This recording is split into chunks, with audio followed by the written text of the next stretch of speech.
Chapter 16. Need I remind you of the punishment for tardiness, Mr. Endell? Master Leto asked, pointing to his badge for emphasis. Wiley's skin wasn't as dark as his father's, and his features were sharper, but their eyes were the same shape, same piercing blue, and he looked just as sad and lost as he told Sophie. I need to talk to you. No, you need to head back to your session immediately, Master Leto informed him. Wiley didn't budge. I know what you're going to ask, Sophie told him quietly, and She had no idea how to finish that sentence. Wiley hadn't spoken to her since that day she'd found him at his mother's grave, when he told her his father had promised him that someone would heal him. The poor guy had spent the majority of his life clinging to that dim hope for his father, even when he didn't know Sophie existed. And now that the possibility was finally a reality, she could practically smell the desperation radiating off him, thick and sour, like the bile coating her tongue. Master Leto nudged her. Miss Foster, you should head to your session. Lady Cadence will punish you, even if you're only a few seconds late.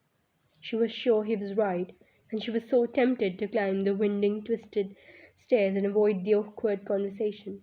But Wiley deserved to know what she was thinking. Maybe he'd even agree. I know you miss your dad, Sophie said, forcing herself to meet Wiley's eyes. But I'm starting to wonder if healing him is a good idea. Think about what it would be like for him. Waking up to find out how much he's lost, how many things he's missed, and your mom. Wiley looked away, his hands curled into fists. So, what? You think it's better to just leave him in exile? What I think is that this whole thing is way more complicated than any of us realize, and maybe we need to take some time to really consider consequences before we decide. Meanwhile, you heal Fenton! Wiley spat the name like it was a bad word. Master Leto stepped closer. That information is supposed to be classified. Well, word gets around, especially when everyone disagrees. Everyone disagrees? She wanted to know more, but stopped herself from asking. It didn't matter. I'm healing Fenton on the council's order, and only because we need to know what he's hiding. But your dad is different. He's lost so much, but if all the grief is too much for him to handle. Don't! Wiley shouted, his voice crashing off the sleek walls. Do not pretend to care about him. This is your fault. If he hadn't been protecting you, that's enough, Mr. Endell. Master Leto snapped, straightening up to his full height. He actually made a pretty imposing figure, especially when he told Wiley, I would not recommend trying my patience any further. Wiley gritted his teeth, and for a second Sophie wondered if he was going to clock Master Leto in the face. But all he did was shove past him, stomping up the stairs so loudly each footfall sounded like a drumbeat. Once he disappeared around a few curves, Sophie slowly started up the stairs behind him. Did you mean what you said back there? Master Leto called behind her. Sophie turned to face him. Did I mean what? You really think Prentice wouldn't want to be healed? I don't know, but how would you feel waking up after all those years, finding out your wife was dead? I don't have wife. His voice had turned thick, his face twisted with emotion, though Sophie doubted even an empath could translate it. I'm sorry, she said quietly. It's not Esther. Not that it matters. She wasn't sure if he was talking to her anymore. His gaze had turned distant, like he'd fallen deep into memory, and as she studied his face, she realized Master Leto was much older than he looked. His ears weren't pointed, but he had ancient eyes. The bells chimed their intricate peal, drawing him out of trance.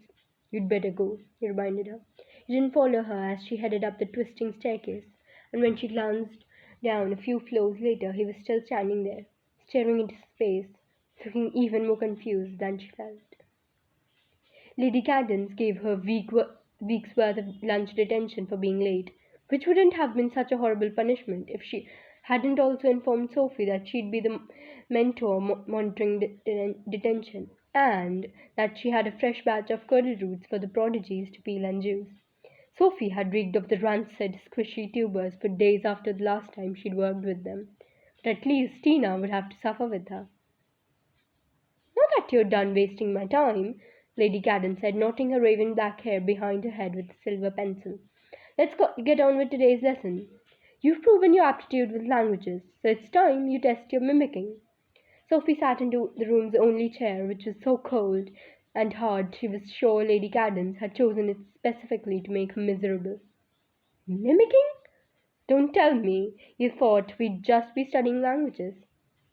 Well, the session is called linguistics. Yes, and if they wanted to simply teach you a few sentences in Dwarven and Troll, they would have given you any mentor. But they gave you to me, which I can only assume is because we're both polyglots. Wait, I thought you were a conjurer. Sophie had seen Lady Cadence snap her fingers and make things appear or disappear several times. Lady Cadence let out a slow sigh, like the mere thought of how much Sophie had to learn made her exhausted. Polyglots often have more than one ability, and properly speaking a language is so much more than memorizing words.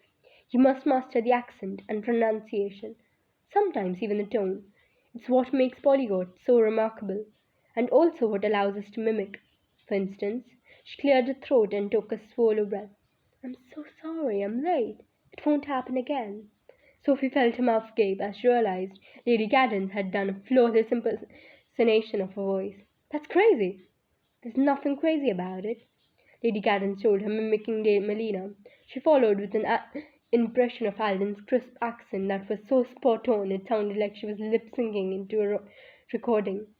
And can I do that? Sophie asked. With practice. So let's find out your starting level, shall we?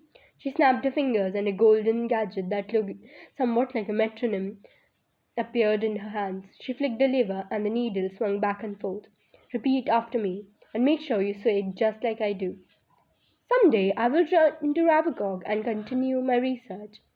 Sophie repeated the sentence, trying to clip the words and emphasize the T's the way Lady Cadence had. Instead, she sounded like grumpy Mary Poppins. Lady Cadence sighed as she clicked off the gadget. 3,400,753. I've seen toddlers with higher ratings. They tried the same sentence 3 more times, and each time Sophie's rating fell lower. Well, Lady Cadence said, shoving the gadget into her pocket in a simple blue gown. I suppose this is why they felt you needed my assistance. Sophie doubted the council could have known how horrible she'd be at mimicking, but she had a better question. What was it like, living with the Orcs? Lady Cadence leaned back, pulling the pen from her hair and letting the long, straight strands cascade around her face. It was very different from what I expected. They're so much more advanced than I'd realized they would be. The city is full of so many unknown wonders. There were unpleasant things, of course. The smell alone, she shuddered. And they can be the most despicably violent creatures. But there's shocking intelligence under all that brutality. So much drive and determination. I will never understand them. And I will always want to bathe them. But I have also learned to respect them. More important, they learned to respect me, and even to trust me. They were teaching me things no elf has ever learned before. That's what I miss. Knowing that the work I was doing could ensure the lasting peace between our people. And as opposed to wasting hours teaching skills to a little girl who's already too smart for her own good. Sophie couldn't tell if that was a compliment or an insult. Either way, she let it go. So knowing the Orcs as well as do you think they would give the rebels one of their Stockentine trackers, or would the rebels have to steal it? Wait, Lady Cadence said, sitting up straighter. Did you find one of the devices? Yeah, yesterday I found one tangled in Sylvain's tail. Lady Cadence scooted back like Sophie had the plague, muttering something under her breath as she snapped her fingers and made a tiny silver vial appear in her palm. Hold out your hands, she ordered, removing the stopper and sprinkling the fine silver powder over Sophie's skin. Please not red, she whispered. Anything but red. Sophie counted the passing seconds as they both stared at her hands. After 129, she was pretty sure nothing was going to happen. But at 130, her skin glowed bright red.